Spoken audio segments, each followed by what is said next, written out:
In this video, I want to take a look at the new 8bitdo arcade stick, its build quality, button layout, connectability, latency, and some gameplay. Let's get into it.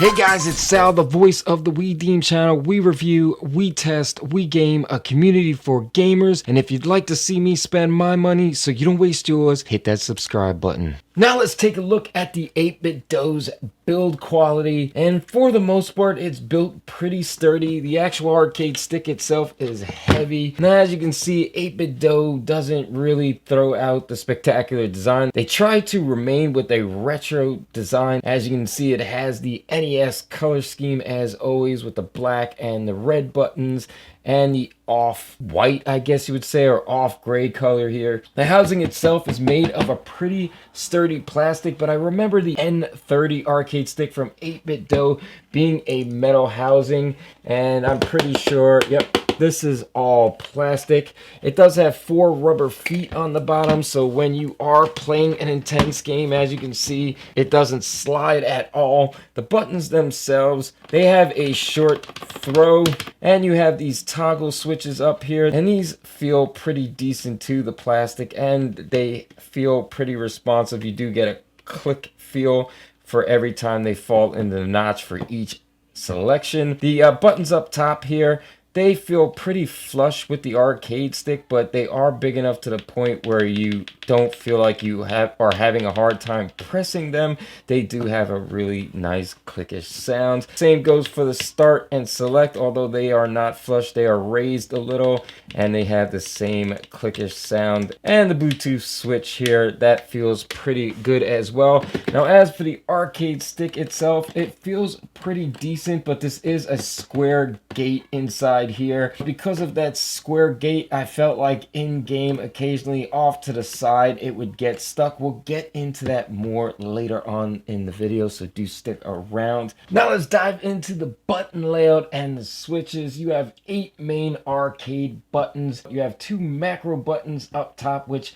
you can set up different button combinations in the actual software provided by 8bitdo. The actual arcade stick, as I said, feels pretty decent, but this is a square gate inside instead of something like an octagon, which I did find issues in certain games. You have 2 toggle switches up here, a mode switch, which you can put it in switch mode, which this can be used with the Nintendo Switch, the off mode and input for Windows and Raspberry Pi, and also I use this on my Nvidia Shield. It does work on Android, and that would be an X input. You also have control stick switch here, which it can be put in the left stick, which would act as a left stick. None of these buttons on here, I'd like to say, are analog, so you're pretty much just getting an on and off.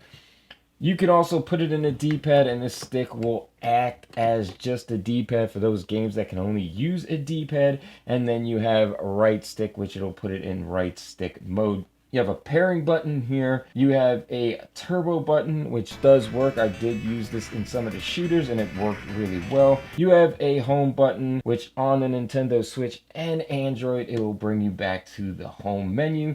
You have a Bluetooth and 2.4 gig wireless toggle here, which you'll use Bluetooth on your Nintendo Switch obviously, and also I used it on the Nvidia Shield. And 2.4 gig wireless, the dongle can be used in your PC, and it does unfortunately does not work with Xbox One. And even though I heard that it wasn't going to work with that, I had to test it myself, and it does not work.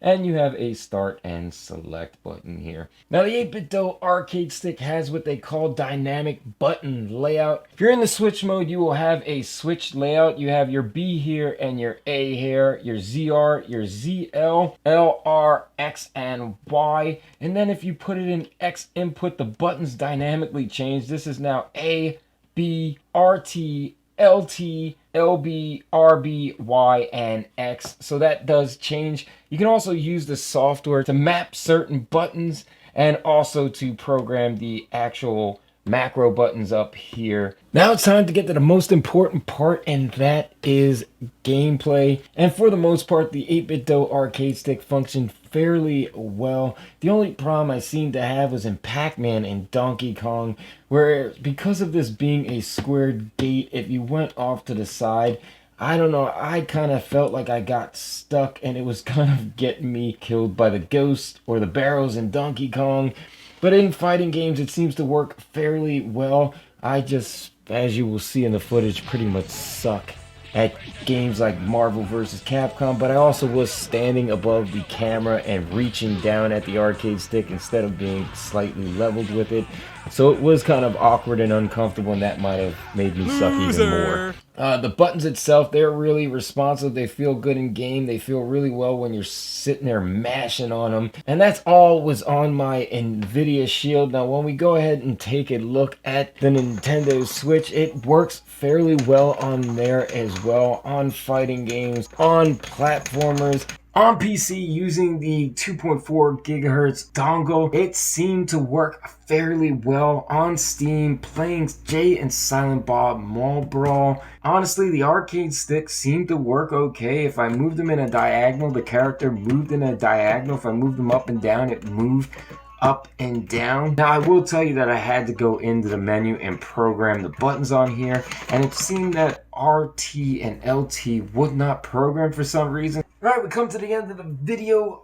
Final thoughts on the 8bitdo new arcade stick, not the N30. And honestly, for $90, you're getting a pretty good arcade stick here. There are some issues with, I think, playing games such as Pac-Man and Donkey Kong with this square-gated arcade stick. You will get stuck a lot. Now, I'm hoping in the near future I could swap this out for an octagon gate and see if that works better for those games. It does work really well in fighting games though. The buttons are really responsive. The latency is really low as it has the 8 milliseconds, just like the Xbox One controller of latency, so it's pretty fast and most of it's not going to be noticed. And if you want the lowest possible latency, go ahead and use the USB cable that came with it, and that can be hooked up in the back here where the dongle is. I did not show you that before. And it works on a lot of platforms such as the Nintendo Switch, Raspberry Pi, Nvidia Shield, which is Android, and PC. My only gripe is I kind of wish it functioned with the Xbox One or the PlayStation, because I would have liked to test Mortal Kombat on there or other fighting games and some other shooters, but unfortunately it does not work with it at this time. The overall housing, as I said, is constructed really well,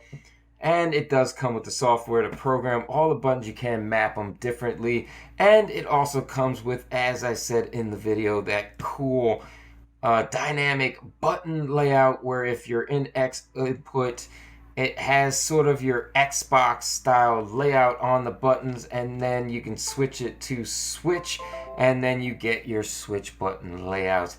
If you have any questions on the 8bitdo arcade stick, let me know in the comments down below. If you picked up one of these and you did swap out that arcade stick and the buttons, let me know in the comments down below. I personally am probably going to plan a video. If you want to see that, let me know in the comments down below.